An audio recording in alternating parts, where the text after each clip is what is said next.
Good evening friends. वर्षा पागरे चलतु स्टार्ट करवा। आज बहुत सुंदर रेसिपीटे आपण मैंने कंटिन्यू करंतु वीडियो को। तो ये आपण मैंने देखंतु मु सोला जाईटा पूरा सकाळु भिजे कि 6 घंटा छाड़ी देइथिली। तापरे धोईकी मैंने रखी देछि ग्राइंडर जार रे। पियाज नहीं जाइछि गोटे मीडियम साइज रो रसुन 6 ରୁ 7 पाखुड़ा आउ अदा गोटे इंच रो चुन चुन काटी कंचा लंका 2टा। तो चलतु यहाँ ग्राइंडिंग करदेबा। तापर ग्राइंडिंग कर सारा पर गोटे गिना अटा ये नहीं टिके जस्ट लुण नहीं आ लुण सांगरे मुझे कसुरी मेथी टिके ऐड करी ता सांगरे ये आमर ऐड करदेवी आम 3 ରୁ 4 ଚାମଚ ऑयल। तो तापर यहाँ को हाथ में भल भाव देखु ये जो कसुरी मेथीटा को मसली देती तापर ऑयल 2 ରୁ 3 ଚାମଚ ये दे सारापर यहाँ भल कि खास्ता पाग है भाया हाथ में यहाँ भल भाव मिसईदेवा मुठी करी देखा जमीक यहाँ मुठी हो जाऊ तेबे जानवे जे यहाँ पूरा भल भाव परफेक्ट हो। आपण मैंने चाहिए मैदा नहीं पारे कि अटारे भल हुए। तापर यहाँ चकटी रखी यहाँ देखु माने ग्राइंडिंग कर देछि। तापर कड़ईटा को गरम करवा नबा टिके जस्ट सोरिष तेल।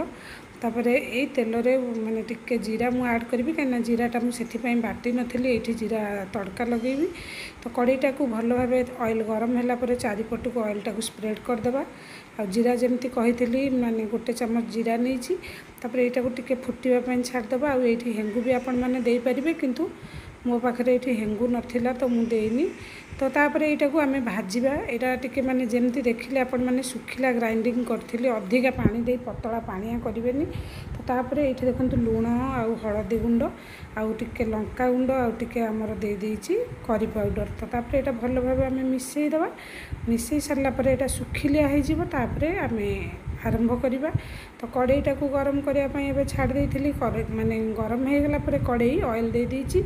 तापर जो अटाटा को मुझे चकटिकी रखी तादर छोट छोट लुई छिंडेदेवा जमीक आमर यहाँ देखो केते सुखिला है पूरा।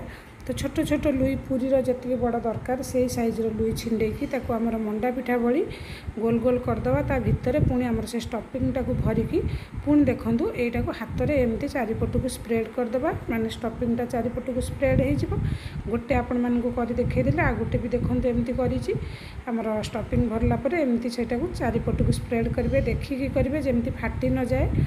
तापर टिके जस्ट देखा पकईकी अटाटा तेल गरम है कि नहीं। तापर लो मीडियम रे रखिबा यहाँ को अधिका माने आंचटा को तेज रखिबानी गैस रो फ्लेमटा लो मीडियम रे रखिकी यहाँ को पकईकी बढ़िया भाव फ्राए करवा। खास्ता कचड़ी हो गला रेडी। आपण मैंने भी आसतु खाइबे। वीडियोटी भल लगे लाइक शेयर सब्सक्राइब करेंगे। Bye bye.